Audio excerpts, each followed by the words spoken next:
Here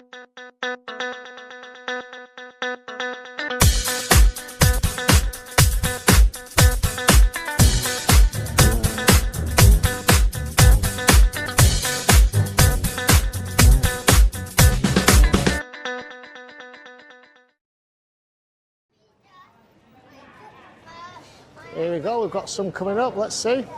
Spied from a distance.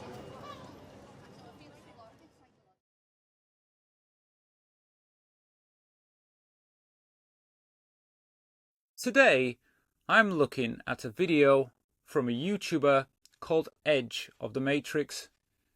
His name is Stephen James. If you've ever walked through a busy city centre or been to a pride parade, you may have seen him. Smartly dressed, holding a sandwich board, calling it debate, but really just trying to provoke. On the surface, it looks like free speech, but when you look closely, it's performance designed to create anger, harvest reactions, and build an audience. In this video, I will take you through his setup, his talking points, and his tactics. I'll explain why engaging with him isn't just pointless, it's exactly what he wants. Let's break it down. Alright, pardon? So, sorry, so it's about that M&S thing the other day. I really just not with it all, so to speak. What, you disagree? No, I'm wondering, I'm just saying, to make sure, you see a big trans flag, you think, okay, you think pro-trans, and now I'm looking and going, no, that's anti, isn't it? Right. Yeah, just a bit. Yeah, so, no, just making sure I understood tonight you can fuck up this and that with your fucking life. Yeah, I agree. Stephen James filmed this video in Liverpool. He's wearing smart clothes and a sandwich board coloured like the trans flag. From a distance, it looks supportive, but get closer and you'll see the words, "There's no such thing as a trans child. Keep men out of women's sport." This isn't innocent, it's bait. It lures people in, shocks them, and provokes a response. And then he films the confrontation for his channel. At the time of recording, his channel has around 33,000 subscribers. Not tiny, not huge, but enough to make YouTube revenue. And that's the point. His income depends on conflict. And yes, he gets shouted at. He even admits to people he's been attacked, verbally, sometimes physically. But he knows that will happen. It's the whole setup. He's not a victim of random hostility. He engineers it for content. Yeah, you're entitled to your opinion, but how you spread it matters, and this is just not it. Okay, so would you like to tell me what's hateful about this? The fact that you're bullying a minority by spreading it in the street when, no offence, their life should not affect you. So you're saying I'm bullying a minority with this? Yes, you are, because you're basically saying there's no such thing as this. A transgender. Why does that matter to I'm you? guessing you think, and from the things that you've said, that this is about a minority group which I'm trying to hate on. Okay, and they're the victims. That's what you think, yeah? No, it's not what I think, it's what I know. Okay, right, well. One of the first people to approach him is a young woman. She points out that his sign is hate speech because it denies the existence of a minority group. Well, No, because how do we discuss without debate? How do we educate without debate, dude? Dude, how do we educate without debate? yeah, this is the thing. Okay, this is why I say it's a war on the freedom of speech, because people like that want to shut me down. Yeah, but he is transgender, man. Right? You are like attacking his community. and he will take it personally. I Because mean, you try to link this to racism. It's completely different, you know. But the way, no, it's not. It's the fact that you are hating on a minority. It's not. That's what I'm relating it to. Is the fact that like you are sat there saying there is no such thing, when it's like there is saying there's no such thing as racism, but there is. Positive about negativity. This is what I don't understand. What is positive about targeting a minority to the point that you feel the need to put it on your chest in the street? It is like targeting someone for their skin colour or their religion. You do, like if you was to parade around with saying, "I hate black people" on my chest, do you really believe that someone would not be violent towards you? She compares it to racism. Just as you can't choose your skin colour, you can't choose to be trans. He tries to dismiss this comparison, but it's accurate. If he stood there with a board saying black children don't exist, he'd never get away with it.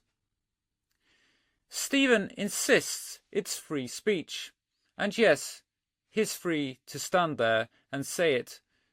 But free speech doesn't mean freedom from consequences.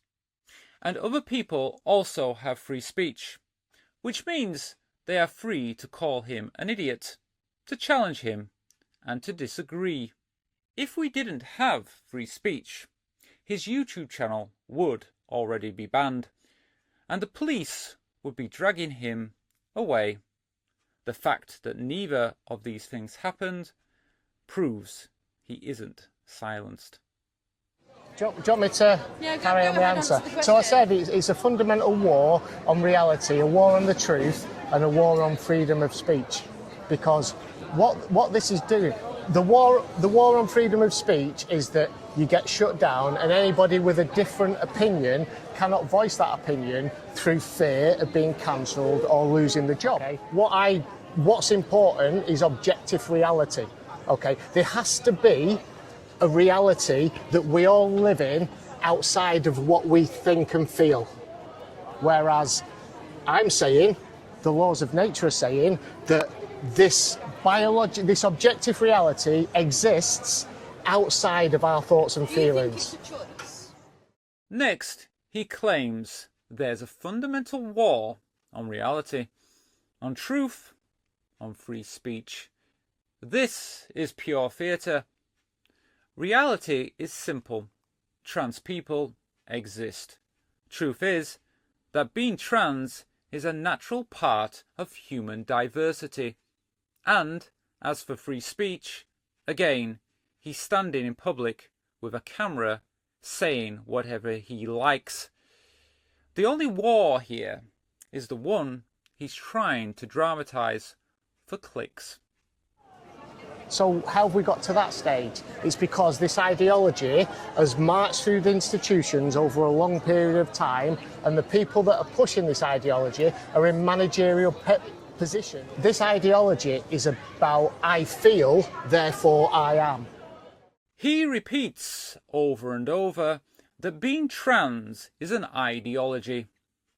But an ideology means a belief system or a doctrine, something you can choose. But being trans is not a choice. It appears in every culture across history. Native American Two-Spirit people, Indian Hajar community, Roman Gallic priests, Thai Khitoi. Trans existence predates modern medicine and predates YouTube arguments. By calling it an ideology, he isn't debating. He's trying to reframe lived reality into something abstract he can attack. And I'll give you an example as to why. Because the trans agenda is an anti-gay agenda. All right? If you go to the Tavistock Clinic and listen to the clinicians from there, although it's been closed down now, but you can read it in a book called Time to Wait by Hannah Barnes, okay? It was the gender identity service down in London at the Tavistock Clinic. Then comes the familiar talking point, Tavistock. He suggests the clinic was handing out medical transitions like sweets, and that every single person who went there got surgery, which is completely false. All right.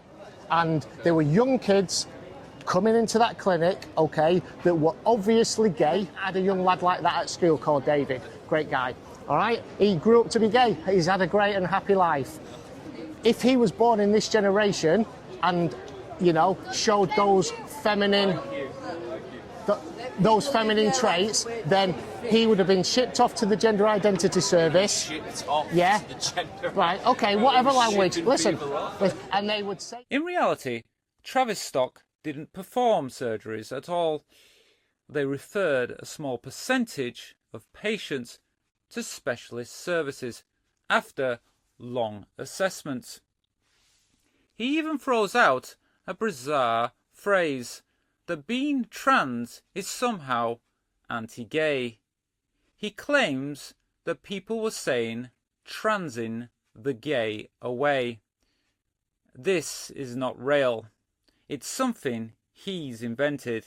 It's part of a larger conspiracy claim that transition is being pushed onto people as a way to erase homosexuality.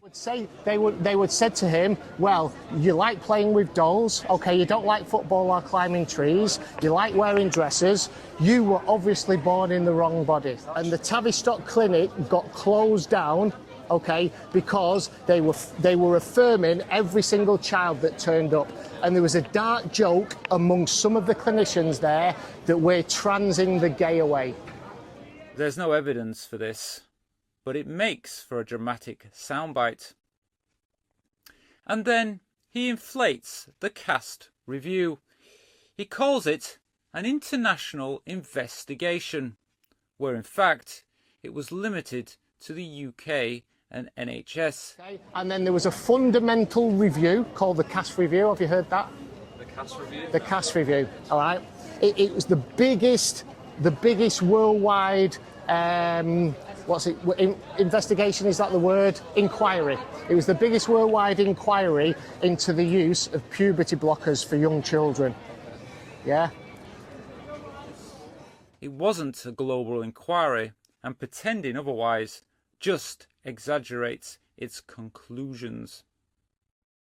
Another problem with his whole framing is that he acts as if the UK and the US define global truth. He ignores the fact that in many other countries, Germany, France, Spain, New Zealand, Argentina, trans rights are expanding. More protection, more recognition. The UK and the US are actually outliers right now, moving backwards. And that's unusual. Britain used to lead on equality issues, but today we're going the opposite way. So his argument isn't a universal reality. It's a narrow Western cultural war obsession.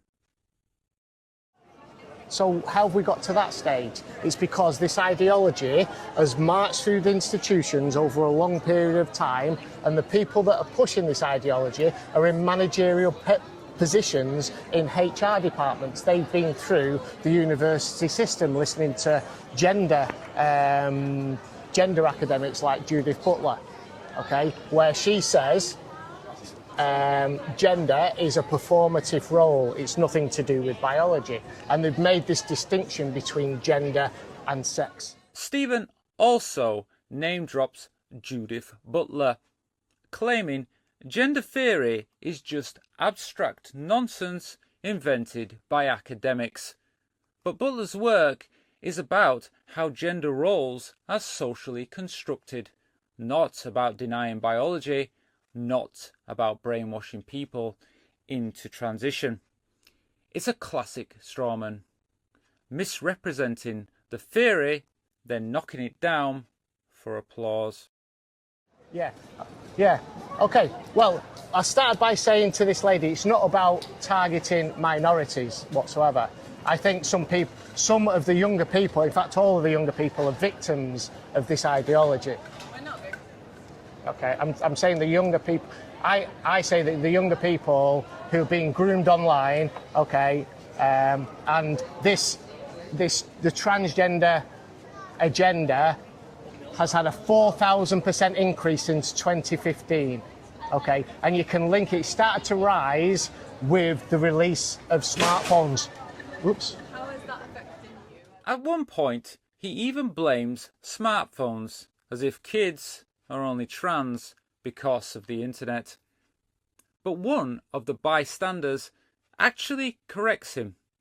The reason most people are coming out today isn't smartphones. It's acceptance. Answer me this question. Why do you think that there's been a 4,000% increase in children identifying as trans since 2015? I imagine it's because the community visibility has risen. And because of that, people feel safe to be who they are. That I imagine it's because hopefully, prejudice against this community, although in the last 3 years you can't say that, thanks to campaigns like Trump, have risen so much that people want to come out and be who they want to be. So you're For generations, people hid. They couldn't speak. They couldn't come out. Now, slowly, society has opened up just enough that more people feel safe to be honest. Smartphones didn't create trans people. Acceptance simply allowed them to be visible. That's what I mean. So why somebody that is not a part of our community can stand here for our rights? Like, So, why, like this idea of a community. What do you mean? Okay. Go ahead. Tell me what you mean. Yeah, The that's a LGBT fallacy. It's not a community. It's individual groups underneath this Stonewall's umbrella. Okay, so Do you by chance have issue with the LGBTQ as well? no, I've got nothing. This is nothing to do with the L, the G, and the B. I have many people from LGB that support me. Many people. And I'll give you an example as to why. Because the trans agenda is an anti-gay agenda. He even tries to claim that the LGBT community isn't real, that the T doesn't belong. That's ironic, because trans people have been part of the movement from the very beginning. From Marsha P. Johnson and Sylvia Rivera at Stonewall to countless unnamed activists, trans people have always been there. The denial of LGBT history isn't ignorance, it's deliberate erasure. How else am I going to speak to people? I think in 10 to 15 years, hopefully sooner. This ideology will be banished to history like lobotomies in 10 to 15 years. I think. Let me ask. Can I ask a question? I think it will be. Here's the thing. And I'll tell you why. I'll tell you why. I'll tell you why. Because once the public find out about the detransitioners and they're growing in number massively. I'm not personally. Later, he claims within 15 years, trans people will vanish because detransitioners will supposedly prove us all wrong. He even compares being trans to lobotomies. The facts don't support him. In the largest survey of over 92,000 trans people, only 9% reported detransitioning, and most of those did so because of outside pressures, not regret. Less than 1% said transitioning wasn't right for them. And even if every clinic shut down tomorrow, trans people would still exist. We always have. Transitioning is one path, but being trans is not defined by access to medical care. His claim isn't a prediction, it's just false. My brother over there has struggled his entire life because of people like you, because of this. People are stopping his surgery and his rights. People are taking that away from him because of opinions like this. So are you saying you've got a transgender sibling? Yeah, him right there. Oh, that's your brother? Yes, he is. Ah, right, okay. And for him to see people like you and his rights are getting taken, why does anybody deserve their rights taken away from them? One moment shows his true character. When the young woman tells him about her transgender brother, he responds politely in the moment, "Oh, your brother." But in the edit, the video flashes up text. It's a woman, her sister, not brother. That tells you everything. To her face, he didn't dare misgender. But safely behind the camera, he did it anyway, to please his audience. That isn't courage, it's cowardice. And it shows he cares more about theatre than about the truth. So what have we seen? A sandwich board designed to bait. A false claim that being trans is an ideology. Conspiracies about Travistock. The made-up idea that being trans is anti-gay. Inflating the cast review into something global. Ignoring global acceptance trends. A straw man of Judith Butler. Blaming smartphones. Denying LGBT history. Predicting the erasure of trans people, and editing footage to misgender people after the fact. None of this is debate. None of this is good faith. It's a performance that depends on trans people engaging with him on camera. And here's where I agree and disagree with the young woman who confronted him. She believed in education through debate. Normally, I'd agree. But with Stephen James, I don't. His channel is built on provocation. Every time someone engages, he gains more fuel. So my advice is simple. Don't give him what he wants. Don't approach. Don't argue. Don't become content for his channel. Because the less fuel he has, the less harm he can do. Trans people are not an ideology. We are not a conspiracy. We are not going anywhere. And no sandwich board in Liverpool will ever change that. Thank you so much for watching. If this video meant something to you, please consider giving it a like. It really helps the channel grow. And if you'd like to see more videos like this, don't forget to subscribe and hit the bell icon so you'll never miss a future upload. I'd also like to hear your thoughts. What do you think about today's topic? Leave a comment below. I read every one. And if you'd like to support my work directly, I now have a channel support option. It's just £1 a month, but it helps me more than you know. You can find the link just below this video. Thank you once again, and I'll see you in the next one.